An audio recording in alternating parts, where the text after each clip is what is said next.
Magandang araw po sa inyong lahat. Ito po si Evangelist Eliseo Uy ng Churches of Christ, the Apostolic Doctrine. Magandang paksang ilalahad ko po sa inyo ngayon. Tayo muna ay manalangin. Dakila at mapagpala naming Diyos na nasa langit, sa pangalan mo, Panginoon naming Hesukristo. O Lord Jesus in heaven, ako po'y namamanhik sa iyo. Ikaw po ang aming dakilang pastor at obispo ng aming mga kaluluwa. Samahan mo ako, Panginoon. Buksan mo ang aking puso. Ang bawat salitang ipahayag ko, Panginoon, ay titimo sa puso nila. Kaya't hipuin mo po ang aking mga labi upang ako'y makapagsalita ng mabiyaya at may taglay na karunungan at kapangyarihan na mula sa iyo. Salamat po sa iyo, Panginoon. Salamat po. Thank you very, very much, Lord Jesus. Kaya ilakip mo muli ang iyong mapagpalat, makapangyarihan mo mga kamay. Basbasan mo at pagpalain mo ang paksang ilalahad ko sa araw na ito. Maraming salamat po, Panginoon naming Hesukristo, na aming Panginoon, aming Diyos, aming tagapagligtas, magpakailan-kailanman. Amen. Dito po, nasa Revelation na po tayo sa chapter 2, verse 8 up to 11 sa Esmirna. At ang anghel ng iglesia sa Esmirna ay isulat mo. Ang mga bagay na ito ay sinasabi ng una at ng huli, na namatay at muling nabuhay. Nalalaman ko ang iyong kabighatian at ang iyong kadukhaan, datapot ikaw ay mayaman. At ang pamumusong ng mga nagsasabing sila'y mga Hudyo at hindi sila gayon, kundi isang sinagoga ni Satanas. Huwag mong katakutan ang mga bagay na iyong malapit ng tiisin. Narito, malapit ng ilagay ang dyablo, ang ilan sa inyo sa bilangguan, upang kayo'y masubok at magkaroon kayo ng kapighatian 10 araw. Magtapat ka hanggang sa kamatayan at bibigyan kita ng putong ng buhay. Amen. Dito po ay napakaganda po yung sinabi niya rito. Sinabi ng Panginoon, alam natin, dito po sa chapter 2 verse 1 hanggang 29, ang Panginoon po ang may salita nito. Siya ang nagsasalita. Ipinahayag niya po kay Juan. Dito po sa chapter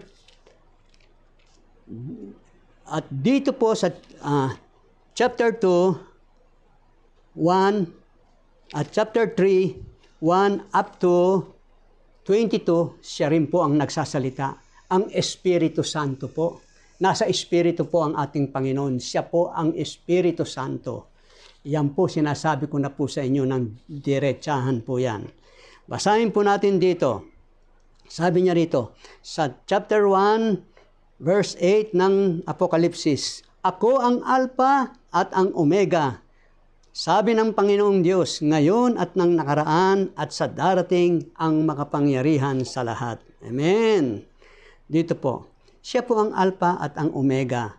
Dito rin po sa sabi niya rito sa 11, na nagsasabi, ang iyong nakita ay isulat mo sa isang aklat at iyong ipadala sa 7 iglesia.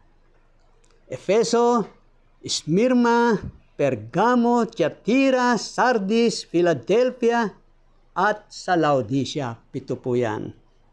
Ngayon, dito po natin mababasa. Nagpakita ang Panginoon sa kanya kay Apostol Juan. Dito po, basahin po natin sa chapter 1, verse 17 up to 18 ng Apokalipsis. At nang siya'y aking makita ay nasuba-suba kong waring patay sa kanyang paanan at ipinatong niya sa akin ang kanyang kanang kamay. Na sinasabi, huwag kang matakot, ako'y ang una at ang huli, at ang nabubuhay at ako'y namatay. At narito ako'y nabubuhay magpakailanman at nasa akin ang mga susi ng kamatayan at ng Hades. Nasa kanya lahat ng mga taong namatay sa mundong ito, sa ibabaw ng mundong ito, na kay Jesus Christ lahat yan, dadaan pa sa Panginoon yan. Mabuti man o masama man, dadaan po sa Kanyang lahat yan. Kaya dito, tuloy po natin. Ito po, sabi ritong apat na nilalang na buhay. Dahil ito po, yung nabuhay, na namatay at muling nabubuhay magpakailanman, ito po ang sinabi ng mga matatanda. Sa chapter 4, verse 8 ng Revelation. At ang apat na nilalang na buhay, na may 6 na pakpak, bawat isa sa kanila ay mga puno ng mata sa palibot at sa loob. At sila'y walang pahinga, araw at gabi na nagsasabi, Banal, banal, banal, ang Panginoong Diyos, ang makapangyarihan sa lahat, na nabuhay at siyang nabubuhay at siyang darating. Sa 9, at pagka ang mga nilalang na buhay ay nangagpupuri at nangagpaparangal at nangagpapasalamat sa nakaupo sa luklukan doon sa nabubuhay magpakailan-kailanman. Itong apat na matatanda na nilalang na buhay, nagpupuri po sila sa Panginoon. Ang sabi nila sa Kanya, ang sabi nila, ito po'y banal, ang Panginoong Diyos na makapangyarihan sa lahat, na nabuhay at nabubuhay at siyang darating. Kung nabuhay at nabubuhay, di namatay. Yes po, totoo po ito. Yung katawang laman nung siya'y magkatawang tao para sacrifice niya sa lahat ng mga kasalanan natin, tinubos po niya tayo. Kaya alam natin, ito po, ito pong apat na nilalang na buhay, dito po, buksan po natin to. Dito po. Sa 5:11. 5:11, dito po, ng Revelation din po, sa chapter 11, up to 14. Ganito po ang ating mababasa. At nakita ko at narinig ko ang tinig ng maraming mga anghel sa palibot ng luklukan at ng mga nilalang na buhay. Ito na po ay matatanda. At ng matatanda at ang bilang nila ay 10,000, tigsa 10,000 at libo-libo. Sabing ganon. Na nagsasabi ng malakas na tinig, karapat dapat ang kordero na pinatay upang tumanggap ng kapangyarihan at kayamanan at karunungan at kalakasan at kapurihan at kalwalhatian at pagpapala. Amen. At ang bawat bagay na nilalang na nasa langit, na nasa ibabaw ng lupa, at nasa ilalim ng lupa, at nasa ibabaw ng dagat, at sa lahat ng mga bagay na nasa mga ito, ay narinig kong nagsasabi, sa Kanya na nakaupo sa luklukan at sa kordero, at ang pagpapala, at kapurihan, at kalwalhatian, at paghahari magpakailan-kailanman. At ang apat na nilalang na buhay nang sasabi, siya nawa, at ang matatanda ay nangagpatira pa at nangagsisamba. Alam nyo ito, nung sinabi nga na ito'y namatay at nabuhay at nabubuhay at siyang darating, walang ibang darating kung hindi ang ating Panginoong Hesukristo. Itong apat na nilalang na buhay, nagpupuri po sila. Sabi nila, ikaw, ang kordero, ang Kristo, ang tumanggap, na pinatay, na tumanggap ng kapangyarihan, kayamanan. Lahat to tinanggap niya, kapurunungan, kalakasan, kalwalhatian, pagpapala, lahat ng yan. At ang sabi nila, alam yung ginawa itong apat, lahat, pati yung mga nasa ibabaw ng lupa, sa ilalim ng lupa, sa ibabaw ng dagat, ilalim ng dagat, lahat ng yan, nagpupuri sa Panginoon. At sabi niya, itong apat na nilalang na buhay, alam nyo, ginawa nila, itong matatanda at yung 24 na matatanda, sumamba sila sa Panginoon, nagpatira pa sila, lumuhod po sila at sumamba sa Panginoong Hesukristo. Kordero, maliwanag po. Napakalinaw yung sinasabi ng aklat, ng banal na aklat. Kaya tuloy natin dito sa tuloy natin sa 2:9. Nalalaman ko ang iyong kapighatian at ang iyong kadukhaan, datapot ikaw ay mayaman. At ang pamumusong ng mga nagsasabing sila'y mga Hudyo, At hindi sila ganun, kundi isang sinagoga ni Satanas. Nalalaman niya raw yung kadukhaan, yung kahirapan, yung kapighatian na nangyayari sa mga kapatiran. Kaya tamang-tama po ito yung sinasabi ni Santiago. Ito po sa Santiago, mababasa po natin sa 2:5. Ganito po ang ating mababasa sa 2:5 hanggang 7. Dinggin ninyo mga minamahal kong kapatid, hindi baga pinili ng Diyos ang mga dukha sa sanglibutang ito upang maging mayayaman sa pananampalataya at mga tagapagmana ng kahariang ipinangako niya sa mga nangagsisiibig sa Kanya. Totoo po ito, pinili talaga ng Diyos yan, yung mga mahihirap para maging mayayaman sa pananampalataya. Hindi lahat talagang mga tapat na naglilingkod sa Kanya, tapat na nananampalataya sa ating Panginoon. Kaya sabi niya rito, ngunit inyong niwalang puri ang dukha. Hindi baga kayo'y pinahihirapan ng mayayaman at sila rin ang kumakaladkad sa inyo sa harapan ng mga hukuman. Siyempre, wala kang magagawa pag dinaan sa hukuman dahil sila may pera.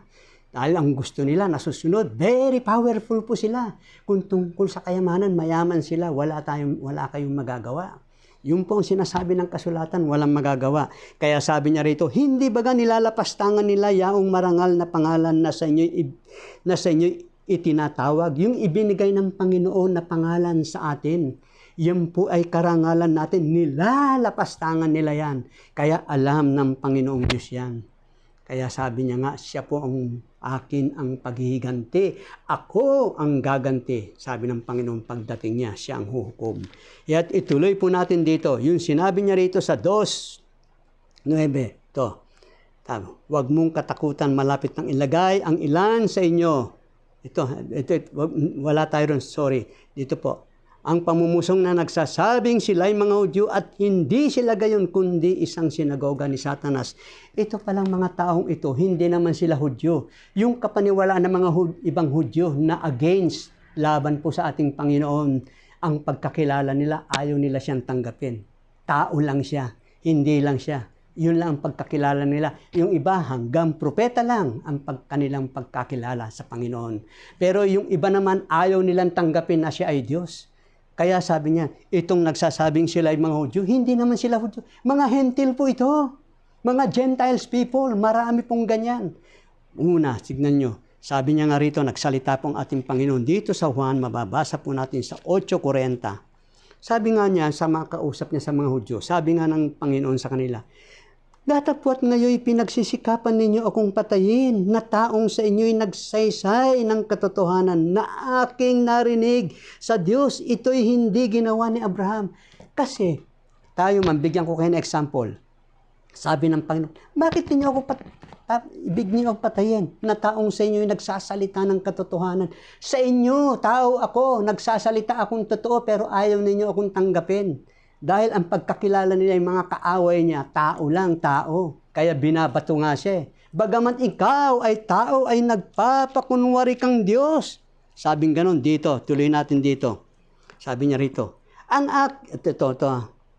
aking ama nasa kanila sa 11:20, sa 10:29 hanggang sa 10:31. Dito tayo 29 hanggang dito.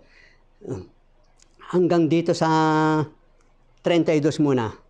Sabi niya rito, ang aking ama nasa kanila ay nagbigay sa akin ay lalong dakila kaysa lahat. At hindi sila maaagaw ninuman sa kamay ng ama. Ako at ang ama ay iisa. Nagsidampot uli ng mga bato ang mga Hudyo upang siya'y batuhin. Mayroon mo babatuhin ng Panginoon? Sabi niya, tapos sinagot sila ng Panginoon. Sinagot sila ni Jesus, maraming mabubuting gawa na mula sa Ama ang ipinakita ko sa inyo. Alin sa mga gawang yaon ang ibinabaton ninyo sa akin?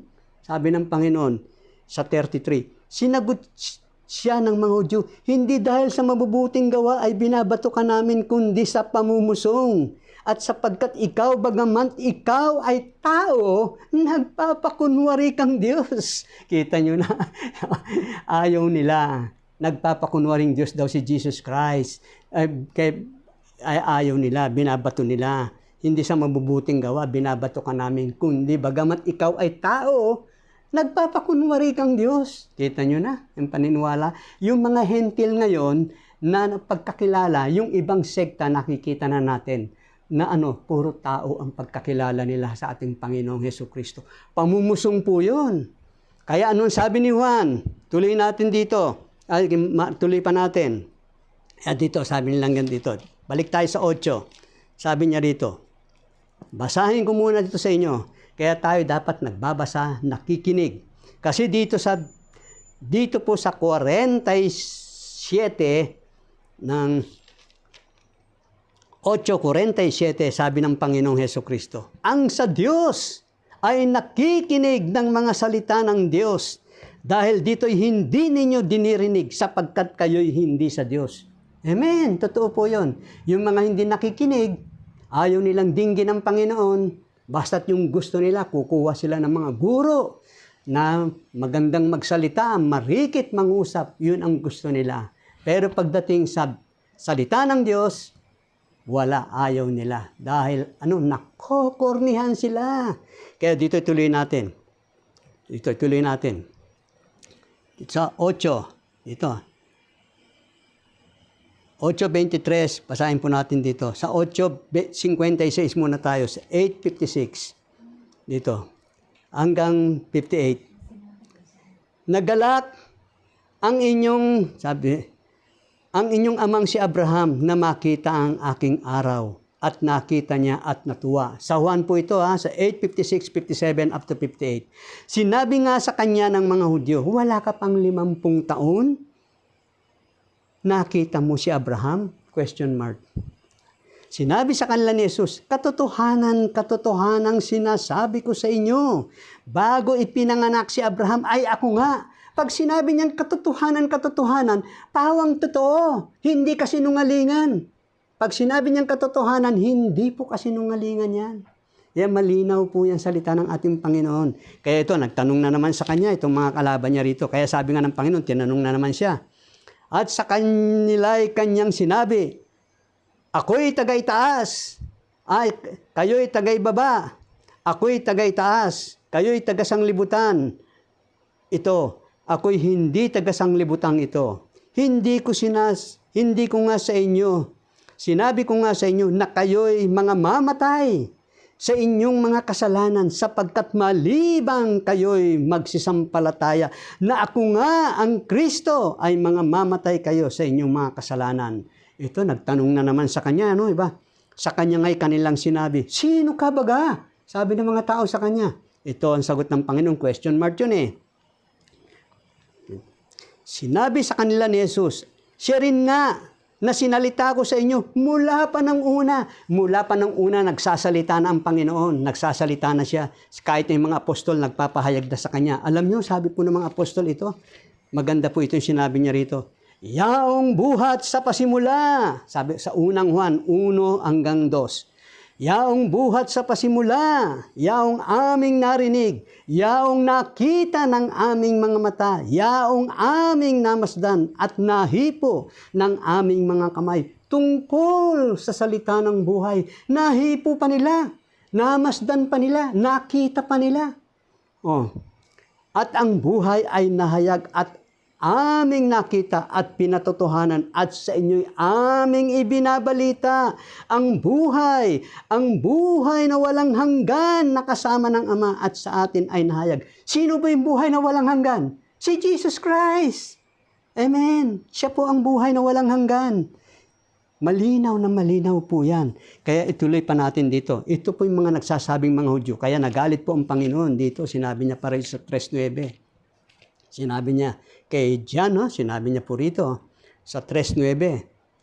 Narito ng Revelation, ipinibigay ko sa sinagoga ni Satanas ang mga nagsasabing sila'y mga Hudyo at sila'y hindi kundi nangagbubulaan, yung mga nagsisinungaling, yung mga bolerong pastor, mga bolerong teacher, mga bulaang propeta, mga bolero po yan. Sabi niya, narito sila'y aking paparyanin at pasasambahin sa harap ng iyong mga paa. At nang maalamang ikaw ay aking inibig. Inibig. Kita mo na? Amen. Pasasambahin niya pag dumating ang panahon. Kaya alam natin, ituloy pa natin, sabi niya rito, sa Gis, Huwag mong katakot ito, kundi sila'y mga tuloy natin, kundi isang sinagoga ni Satanas. Alam nyo, may sumasamba pa sila eh. Alam nyo, ito sa sinagoga ni Satanas, si Satanas ba'y nagpapasamba? Oo, nagpapasamba si Satanas. Kaya ito nga sinabi niya rito, tignan niyo yung ginagawa nila rito. Sa Matthew, basahin ko po sa inyo sa Matthew. Sinabi niya rito, pati ang Panginoon, pinasasamba niya. Talagang itong si Lucifer, masyadong gusto niyang nakikipantay siya sa Diyos. Nakikipantay siya sa Diyos at gusto niya pang higitan ang ating Panginoon. Gusto niya pang higitan ang ating Panginoon. Kaya tingnan nyo rito, sabi niya rito, tingnan mo, nung nag-uusap sila, nung pagkatapos ang Panginoon, pagkatapos niya mag-fasting, dinala siya ng Espiritu Santo, dinala siya sa ilang upang tuksuin siya ng diablo. Alam nyo dito na po tayo sa huli, sa 9. Dito, sabi niya rito, muling dinala siya ng diablo sa isang bundok na lubhang mataas at ipamalas sa kanya ang lahat ng mga kaharian sa sanglibutan at ang kaluwalhatian nila. Sa 4, 8, 9 hanggang 10 ng Mateo. At sinabi niya sa kanya, lahat ng mga bagay nito ay bibigay ko sa iyo kung ikaw ay magpapatira pa at sasambahin mo ako. Biro mo, sabi niya, sasambahin mo ako. Sinabi niya sa Panginoon. Nang magkagayoy, sinabi sa kanya ni Jesus, humayo ka, Satanas, sapagkat nasusulat, sa Panginoon mong Diyos sasamba ka at siya lamang ang iyong paglilingkuran. Amen. Tama po yan. Kaya alam mo yun, diablo, marami pong pinasasamba. Talagang sa Revelation, mababasa po natin dito, marami po siyang nadaya. Kaya siya, tuso siya. Kaya dito, sabi nga rito, basahin ko muna sa inyo ito. Sa 12. 12:9, sabi niya rito. Sa 12:9 ng Apokalipsis, at inihagis ang malaking dragon, ang matandang ahas na tinatawag na Diablo at Satanas, ang dumadaya sa buong sanglibutan, siya'y inihagis sa lupa, at ang kanyang mga anghel ay inihagis sa lupa. Kita mo? Kita nyo na? Ang dumadaya sa buong sanglibutan. Pati Panginoon, pinasasamba pa niya. Ito yung mga taong sumamba. Ito, yung mga taong sumamba sa Kanya, ito. Basahin ko na po sa inyo sa Revelation din po. Chapter 9, verse 20 up to 21. At ang nalabi sa mga tao na hindi napatay sa mga salot na ito, ay hindi nagsipagsisi sa mga gawa ng kanilang mga kamay, upang huwag sumamba sa mga demonyo. Sabing ganon. At sa mga Diyos-Diyos ang ginto at pilak, at tanso at bato at kahoy na hindi nakakakita, ni nakaririnig man, ni nangakalalakad man, at sila'y hindi nagsipagsisi sa kanilang mga pagpatay, kahit man sa kanilang panggagaway, kahit man sa kanilang pakikiapid, kahit man sa kanilang pagnanakaw. Alam niyo ito, yung sinasamba nila, yung kahoy, hindi naman nakakakita yan eh. Nilagyan nila ng mata, nilagyan nila ng mukha, bibig, tenga, ilong. Hindi nakakarinig yan. Mas mabuti pang araw yung ipis, lumalakad po yan. May yung butike, lumalakad po yan. May mata, may bibig, may pagkain, marunong kumain. Kung gutom na siya, naghahanap na ng pagkain. Pero ito hindi, nakatayo lang yan eh. Ginagawa nila, wala. Sumasamba sila dyan. Diyos ang ginto. Kahoy, bato, pilak, tanso, bato, lahat yan. Pati yan, ginagawa ng demonyo. Pinasasamba niya lahat ng mga tao. Kaya ang sabi rito, tuloy po natin dito sa 13:8. Tignan nyo ito, 13,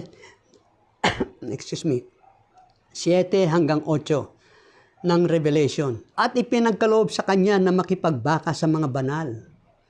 At pagtagumpayan sila at bigyan siya ng kapamahalan sa bawat angkan, bayan at wika at bansa. Sa 8. at ang lahat ng nangananahan sa lupa ay magsisisamba sa Kanya na ang kani-kaniyang pangalan ay hindi nasusulat sa aklat ng buhay ng kordero na pinatay buhat pa nang itatag ang sanglibutan.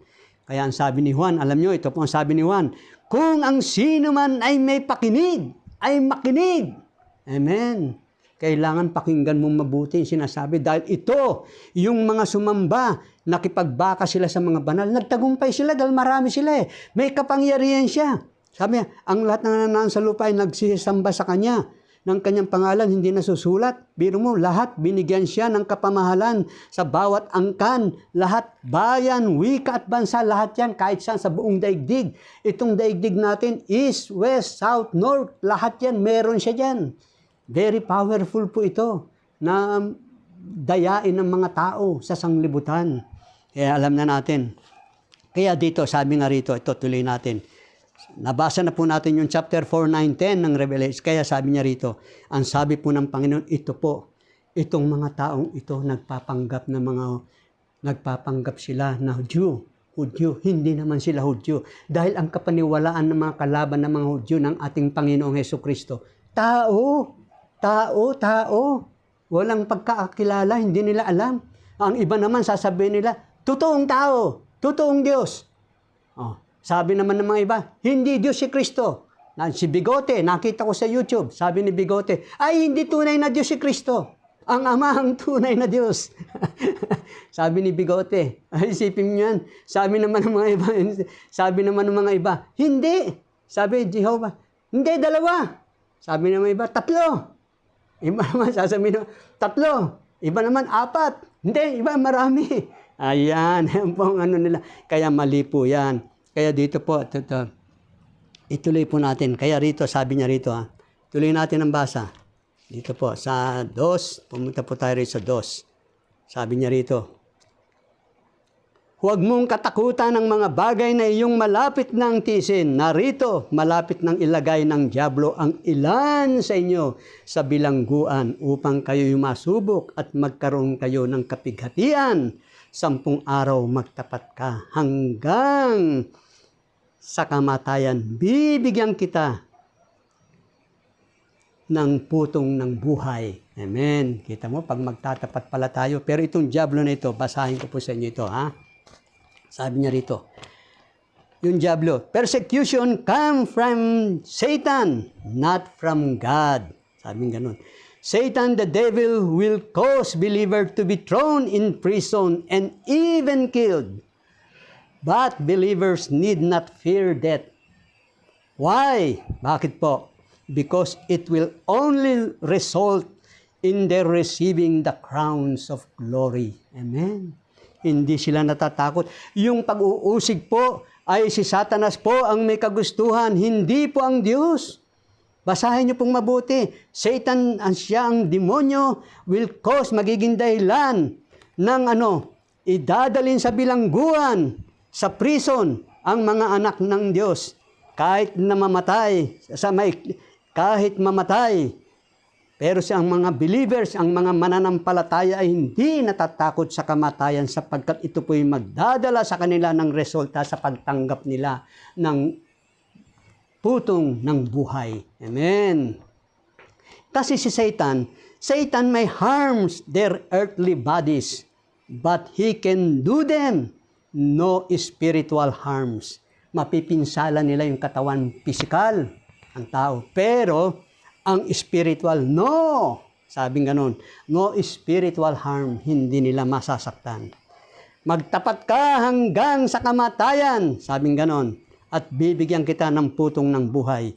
Itong 10 days, 10 araw na pag-uusig ay masyadong malakas, maalab. Pero ito'y relatively short, ibig sabihin medyo maiksi. But God would remain in complete control. Control po yan. God is in control. Kontrolado po ng Panginoong Diyos yan. Hindi kanya iiwan, sabi ng Panginoong Hesukristo, hindi kita pababayaan. Ano pa't ating masasabi ng buong tapang, ang Panginoon ang aking katulong. Hindi ako matatakot. Anong magagawa sa akin ng tao? Amen. Hebreo chapter 5 verse 12. Hebreo chapter 12 verse 5. Napakaganda yung pangako ng Panginoon. Wala tayong dapat ikatakot. Kaya dito, tuloy po natin. Kaya dito, sabi niya rito, tuloy niya, magtapat ka hanggang sa kamatayan. Ito, magtapat ka hanggang sa kamatayan. Bibigyan kita ng putong ng buhay.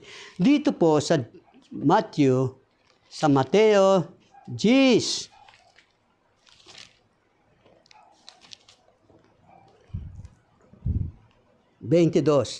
At kayo'y kapupuotan ng lahat ng mga tao dahil sa aking pangalan. Napupuot pala sila sa atin. Galit sila. Galit sila. Sa chapter 10, verse 22 ng Matthew. Sabing ganun. Tuloy natin. Datapot ang magtitiis hanggang sa wakas ay siyang maliligtas. Amen. Kaya ano ibibigay niya pag nagtiis ka hanggang sa wakas? Putong ng buhay, crowns of life. Kaya dito sabi nga ni Apostol Pablo dito, basahin ko po sa inyo ito sa 4:8, 4:6, 7, 8. Dito sabi niya rito. Sapagkat ako'y inialay na at ang panahon ng aking pagpanaw ay dumating na. Yung kamatayan darating na kay Apostol Pablo. Sapagkat ako'y inialay na, sabi niya, nakipagbaka ako ng mabuting pakikipagbaka. Natapos ko na ang aking takbo. Iningatan ko ang pananampalataya. Talagang iniingatan niya. Yung pangangaral niya talagang totoo. Hindi siya nagbabago. Ang focus niya, going straight sa paglilingkod niya sa Panginoon. Buhat ngayon, sabi niya, ay natataan sa akin ang putong nakatwiran na ibibigay sa akin ng Panginoon. The crowns of righteousness, sabi nga nun, bibigay sa akin ng Panginoon na tapat na hukom sa araw na yaon at hindi lamang sa akin, kundi sa lahat din naman ng mga naghahangad ng kanyang pagpapakita. Nakita nyo na, sinabi ni Apostol Pablo, nakipagbaka siya. Nakipaglaban siya sa pananampalataya, Ipinagtatanggol niya ang ating Panginoong Hesukristo, na siya si Jesus, na siya ang Kristo, na siya ang tunay na Panginoon, siya ang tunay na Diyos, siya ang tunay na tagapagligtas na nagkatawang tao upang tubusin tayo sa ating mga kasalanan. Alam niyo na, di ba? Alam natin. Kaya sabi niya rito, dito mababasa natin. Sabi rin ito, Christ came to earth as a lamb, the symbol of His perfect sacrifice for our sins. Walang mali. Ginawa ng Panginoon. Kita nyo na. He will return as a triumphant lion, the rightful ruler and conqueror. Yung ruler, pinuno. He will defeat Satan and will bring faithful people into eternity. Hallelujah! Hallelujah! Hallelujah! Amen. Yan pong Book of Revelation, alam natin, ito po yung nagbibigay sa atin ng warning. Abiso po yan. Kaya tayo dapat matakot, maglingkod sa Panginoon. Yan po ang kailangan. Ganun lang talaga, preacher. Kailangan pag nagtuturo, nangangaral ka, binubuhay mo ang mga bawat talata, bawat salita ng Diyos. Amen. Kaya alam natin yan. Kaya dito, magtapat ka yung crowns of life. Kaya basahin pa natin, mapakaganda yung sinabi ni Pablo rito. Ito basahin ko sa inyo. Dito na lang. Ito, sabi niya rito. Sa 4:8. Dito, sa 6 muna tayo. For I am now ready to be offered, and the time of my departure is at hand. Nasa kamay po ng Panginoon na. Sabi niya, I have fought a good fight. I have finished my course. Tinapos niya na ang kanyang pakikipagbaka. Tinapos niya na ang kanyang, natapos niya ang kanyang takbo. Sabi niya, I have kept the faith. Henceforth, there is a laid up for me a crown of righteousness, yung putong ng katwiran, which the Lord, our Lord Jesus Christ, the righteous judge, shall give me at that day, and not to me only, but unto all them also that love His appearing. Sa kanyang pagpapakita. Kaya ito na yun, sinasabi ni Apostol Pablo, ng Diyos na hindi nyo nakikita. Ito na yun. Ito, basahin ko pa po sa inyo ito, dagdag ko po sa inyo para malaman ninyo kung sino ito, ang ating Panginoon. Sabi nga ni Apostol Pablo, nung nangangaral siya, nagtuturo siya, magbibigay sa kanya ng putong ng buhay. Ito na yun. Pakinggan ninyo yung sinabi niya. Siya na. Natuparin mo sa 6:14 up to 16 ng unang Timoteo. Natuparin mo ang utos na walang dungis, walang kapintasan hanggang sa pagpapakita ng ating Panginoong Hesukristo. Nasa kanyang kapanahunan, pag dumating na ang panahon niya, ay ipahayag siya na mapalad at tanging makapangyarihan, hari ng mga hari at Panginoon ng mga Panginoon, na siya lamang ang walang kamatayan. Siya pala ang walang kamatayan. Na nananahan sa liwanag na di malapitan, na di nakita ng sino mang tao o makikita man, sumakanya nawa ang kapurihan at paghaharing walang hanggan. Kita nyo na maghahari siya walang hanggan. Siya pala yung walang kamatayan, na nananahan sa liwanag, hindi mo siya malapitan, hindi mo siya nakita dahil sa kislap ng liwanag ng Panginoon. Hindi mo siya makikita na natin pagdating na niya. Pagdarating na ang Panginoon. Sabi niya, walang kamatayan. Ano sabi niya? Sumakanya nawa ang kapurihan at paghaharing walang hanggan. Kaya sabi ko nga sa inyo nung unang tinalakay ko, Lord Jesus Christ is the King and Lord of the universe. Sa lahat ng buong kalawakan ng yan, siya ang may likha niyan. Pinanunood niya lang yan. Tinitignan niya lang yan. Kala nyo ba hindi nyo alam ang Panginoon? Maliit lang sa Kanya yan. Very powerful po ang ating mahal na Panginoong Hesukristo. Kaya kung dakilain mo siya, dadakilain. Kung hindi mo siya kikilalanin, sabi nga rito sa 12:8 ng Lucas, tignan nyo rito, masakit po itong sinabi ng Panginoon sa mga nasasaktan. Sabi niya rito, at sinasabi ko sa inyo, 12:8 ng Lucas, ang bawat kumikilala sa akin sa harap ng mga tao, ay kikilalanin naman siya ng anak ng tao sa harapan ng mga anghel ng Diyos. Datapwat kung magkaila sa akin sa harap ng mga tao, ay ikaila sa harap ng mga anghel ng Diyos. Ikakaila sa harap ng mga anghel ng Diyos. Tinanggihan mo siya, tatanggihan ka rin ng Panginoon. Meron kung kikilalanin mo siya, kikilalanin ka niya. Kung sino yung Diyos na yan. Pag sinabi mong one God, oneness, isa lamang yan, nauukol lang sa ating Panginoon. Dahil ngayon ang Panginoon, alam niyo po ba, basahin ko po sa inyo ito, hindi na po siya tao. Tapos na po, ginampanan niya. Yung kanyang pagkakatawan tao, limited only. Para tubusin tayo sa kasalanan. Kaya tingnan niyo, basahin ko po sa inyo sa Korinto. Dito, sa 5:17. Ito Ngayon, sa 5:17 ng ikalawang Korinto, ngayon ang Panginoon ay siyang Espiritu. At kung saan naroroon ang Espiritu ng Panginoon ay may kalayaan. Amen. Espiritu na siya. Kaya nagsasalita nga siya sa Espiritu. Nakita nga ni Juan Nakita niya pa yung aklat ng buhay sa langit. Nakita niya pa yung ginto na lalakaran, pure gold. Nakita niya lahat yan. Nakita, ipinakita sa kanya ng Panginoon. Kita nyo na, ipinakita pa sa kanya kung ano yung sukat na mahabang sukat. Nakita niya pa yung 144,000 na maliligtas, na naglilingkod sa Panginoon, na umaawit, nagpupuri sa Panginoon. Kita nyo na, pinakita. Sino nagpakita sa kanya?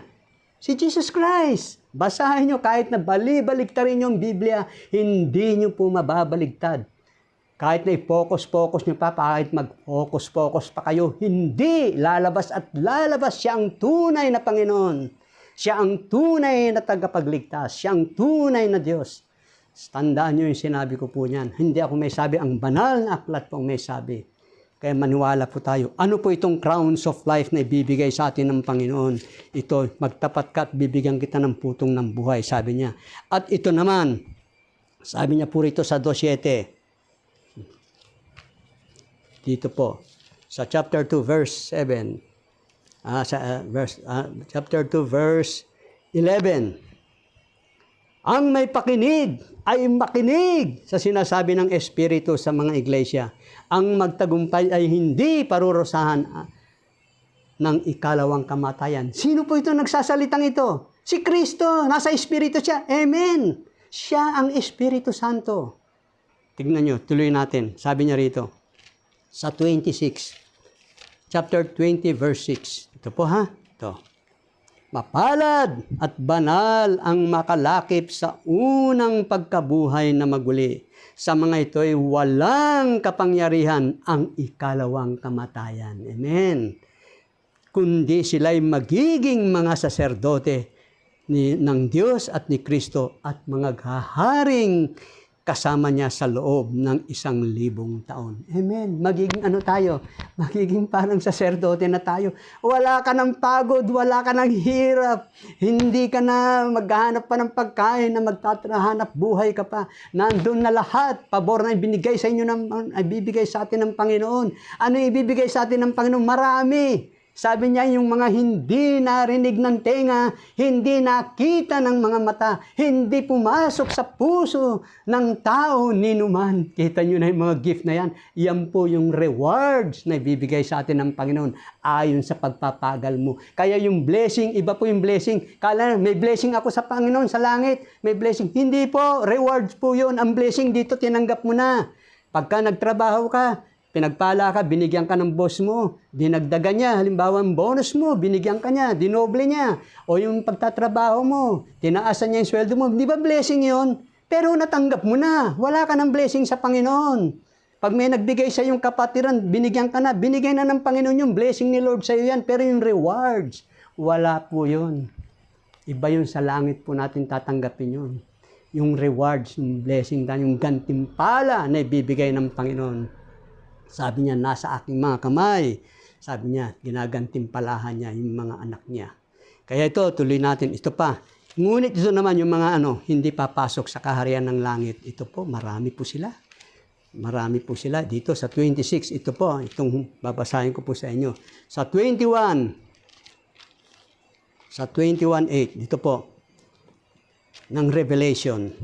Ngunit sa mga duwag pala, mga takot, at sa mga hindi mananampalataya, at sa mga kasuklam-suklam, at sa mga mamamatay tao, at sa mga mapakiapid, at sa mga manggagaway.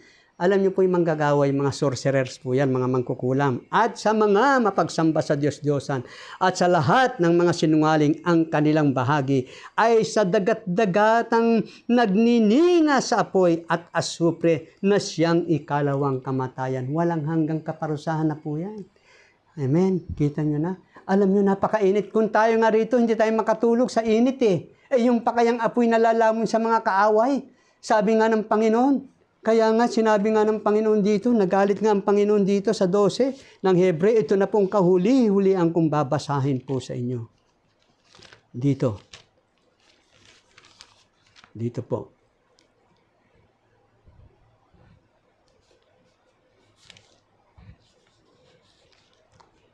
Ito sa 10:26, sapagkat kung ating sinasadya ang pagkakasala, pagkatapos na ating matanggap ang pagkakilala sa katotohanan, ay wala nang haing natitira pa tungkol sa mga kasalanan, kundi isang kakilakilabot na paghihintay sa paghukom at isang kabangisan ng apoy na lalamon sa mga kaaway. Sakit nun. Biro mo, ganun ang mangyayari. Kaya alam natin, ang Panginoon po siya po ay tapat na hukom. Perfect judge. Walang mali. Yan po ang gagawin ng Panginoon. Kaya alam natin, maraming salamat po sa lahat sa mga makarinig at makapanood po nito sa YouTube. Tawagin pa ninyo yung mga kapatid ninyo, mga kaibigan ninyo na manood po sila. Dahil pag ito nabasa ninyo, 100% na kayo'y maliligtas tayong lahat. Dahil ang Panginoon ang magliligtas. Sapagkat sabi po niya dito sa gawa ni Apostol Pedro, sapagkat walang ibang pangalan sa silong ng langit na ibinigay sa mga tao na sukat nating ikaligtas. Amen. Ama kayo ng Ama, hindi niyo kilala. Diyos kayo ng Diyos. Hindi niyo kilala. Hindi yung po ang magliligtas sa atin. Yung mga Buddhism, Maoism, lahat yan, Hinduism. Yan po, hindi mo makapagliligtas yan. Dahil ang kaligtasan na kay Kristo po, lahat. Walang iba sa ating Panginoon. Siya ang tagapagligtas. Ito ba pinakikita po sa atin dito? Ito, pakita ko po sa inyo ito. Parang. Nawala yung Bible ko, nandun na pala. Okay lang. Sa tagapagligtas natin ang ating Panginoong Hesukristo. Maraming salamat po. Manalangin na po tayo sa Panginoon. Kapagpala naming Diyos, sa pangalan mo, Panginoon naming Hesukristo, nagpapasalamat po kami sa iyo. Ikaw ang nagbigay ng lahat ng ito, ng mga salita ng buhay, na pawang espiritu at pawang buhay. Salamat sa iyo, Panginoon, ikaw po ang aming mabuting pastor at obispo ng aming mga kaluluwa na nagtuturo sa amin ng buong katotohanan, ng may buong kalinisan at kabanalan ng mga salita mo. Naway kumislap sa puso naming lahat at tunay na nagniningning na kasing liwanag ng iyong mga salita na nagbibigay sa amin ng katotohanan, kabanalan, kalinisan na naglilinis po sa amin. Salamat po, Panginoon. Lahat ng ito, Panginoon, ay muling ibinabalik namin ang buong kapurihan, buong kaluwalhatian, buong karangalan sa iyong kabanal-banalan mong pangalan. Maraming salamat po. Ito po ang aming samo at dalangin sa kagalang-galang at nagniningning mo pong banal na pangalan, Panginoon naming Hesukristo, na aming Panginoon, aming Diyos, aming tagapagligtas magpakailan-kailanman. Salamat, Panginoon, sa iyong banal na basbas. Thank you very much, Lord Jesus in heaven. Amen.